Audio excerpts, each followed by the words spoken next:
सावन सोमवार व्रत कथा और बहू की कहानी। गरीब बहू की भक्ति और भोलेनाथ का चमत्कार। लंबी मजेदार और भावुक शिव कथा। सावन की विशेष प्रस्तुति। गांव का नाम रामपुर और बहू का नाम राधा। ये कहानी है रामपुर गांव की, जहां एक सीधी सादी गरीब और विधवा बहू राधा अपने ससुराल में रहती थी। पति की मृत्यु के बाद सास ससुर ने उसे अपनाने से मना कर दिया। घर में उसने न नौकर समझा जाता न बहू। काम तो सब करवाते, पर प्यार और सम्मान कुछ नहीं। लेकिन राधा के पास एक अनमोल चीज थी, भोलेनाथ के प्रति अटूट श्रद्धा। सावन का पहला सोमवार आया।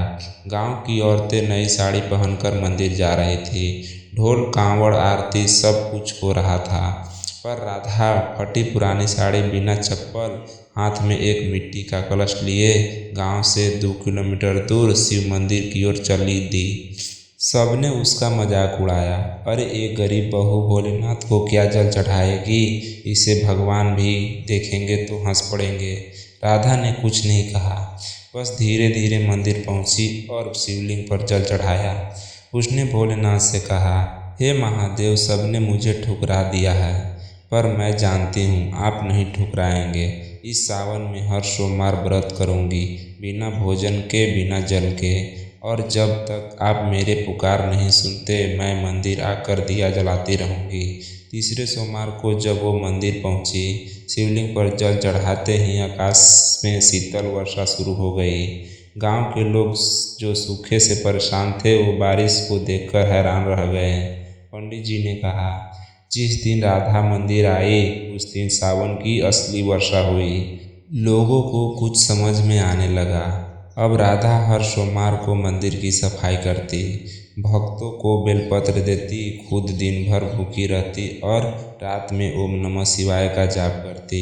धीरे धीरे लोग उसे शिव बहू कहने लगे, लेकिन उसकी सास को यह सब मंजूर नहीं था। वो ताना मारती, अब तू संत बन गई, घर का काम छोड़ मंदिर में बैठी रहती है। एक दिन सास ने उसके व्रत के दिन ही उसे गांव के कुएं से 20 बाल्टी पानी लाने को कहा। राधा चुपचाप गई, पैर में छाले पड़ गए, लेकिन उसने एक शब्द नहीं कहा। रात में वही सास तेज बुखार से कांपने लगी। डॉक्टर, झाड़ फूक सब फेल। उसी रात शिवजी सपने में सास को दर्शन देकर बोले, तूने मेरी भक्त राधा को कष्ट दिया है, जब तक उसे माफ़ी नहीं मांगेगी तेरा कष्ट नहीं मिटेगा। सुबह सास दौड़ी दौड़ी राधा के पास गई, उसके पैरों में गिरकर माफ़ी मांगी। बुखार उसी क्षण उतर गया। अब वही सास जो ताना देती थी, हर सोमवार को राधा के साथ मंदिर जाती थी। गांव के लोग उसे आदर से देखने लगे।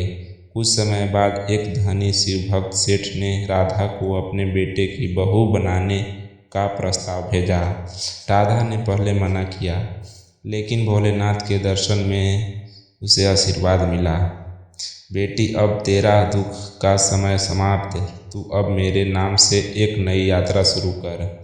विवाह हुआ, पूरे गांव ने देखा। आज राधा के नाम पर गांव में सावन शिवधाम बना रहा, जहां हर सोमवार को हजारों बहुएं फूल, जल और भक्ति लेकर आती। कहते, जो सच्चे मन से व्रत करे, राधा की तरह श्रद्धा रखे, उसकी सारी बाधाएं शिव स्वयं दूर करते हैं। भक्ति में दिखावा नहीं, समर्पण होता है। सच्चे व्रत का फल जरूरी मिलता है, चाहे देर से ही सही। शिव अपने भक्तों की परीक्षा जरूर लेते हैं, पर अंत में न्याय भी वही करते हैं। हमने देखा कि कैसे गरीब विधवा बहू राधा सावन में शिवजी की सच्ची भक्ति से गांव की शिव बहू बनी और फिर एक धनी सेठ के घर बहू बनकर सम्मानित हुई। अब वह सिर्फ बहू नहीं रही, वो शिव धाम मंदिर की पुजारन बन चुकी थी। गांव की औरतें अब उसे अपना आदर्श मानने लगी। लेकिन राधा एक दिन मंदिर में आरती कर रही थी, तभी मंदिर के बाहर किसी औरत की चीख सुनाई दी। वो दौड़ी बाहर आई, देखा एक नवविवाहित बहू जिसके हाथ पैर में जलने के निशान थे, रोते हुए भागकर मंदिर आई थी। नाम था उसका गौरी। गौरी की शादी एक लालची परिवार में हुई थी। हर दिन सास उसे ताने मारती, पति मारता और ननद ताने देती। सबने बोलते तेरा मायका गरीब है, तू क्या लाएगी। सावन का महीना शुरू होते ही उसके ऊपर जुल्म और बढ़ गया था और आज उसने चूल्हे में हाथ डालने को मजबूर किया गया। गौरी किसी तरह भागकर मंदिर तक पहुंची। राधा ने उसे गले से लगाया और कहा, तू मेरे जैसी ही है, मैंने भी ऐसी ही दुख सहे, पर तू अब अकेली नहीं है। राधा ने उसे अपने पास रखा, दवाई दिया, प्रेम दिया और कहा, सावन का सोमवार आ रहा है, भोलेनाथ के सामने बैठ और बोल, मैं तुम्हारी बेटी हूँ, मेरी रक्षा करो। गौरी ने व्रत किया, 5 सोमवार तक एक शब्द नहीं बोला, बस शिवलिंग पर बेलपत्र चढ़ाती रही। छठे सोमवार की रात शिवजी ने उसके ससुर को सपने में दर्शन दिए। जिस बहू को तूने जलाया वही मेरी सबसे बड़ी भक्त है। अब भी समय है, संभल जा, नहीं तो सब कुछ नष्ट हो जाएगा। अगली सुबह गौरी का पति और ससुर मंदिर आए, फूल माला लेकर। सामने रोती हुई बहू को देखकर झुककर माफ़ी मांगी। सास ने राधा से कहा, हमने राजसी भूल की, अब हमें भक्ति सिखाइए। इसके बाद राधा ने गौरी को शिवधाम मंदिर की सेवा में रख लिया। अब राधा और गौरी मिलकर हर सोमवार को गांव की पीड़ित बहुओं को बुलाती, उन्हें खाना, वस्त्र और आश्रय देती और शिव व्रत की कथा सुनाती। धीरे धीरे शिव बहुओं का आंदोलन बन गया।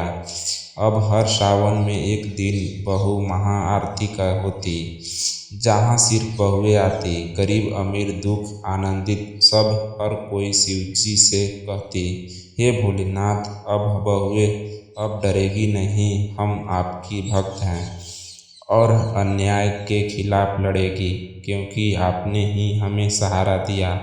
राधा सिर्फ खुद नहीं बदली, बल्कि उसने सैकड़ों बहुओं की किस्मत बदल दी। भोलेनाथ सिर्फ मंदिर में नहीं होते, बल्कि उसके भक्तों के सेवा भाव में बसते हैं। औरत अगर ठान ले तो वो भक्ति, शक्ति और बदलाव, दो तीनों की देवी बन जाती है। हर हर महादेव।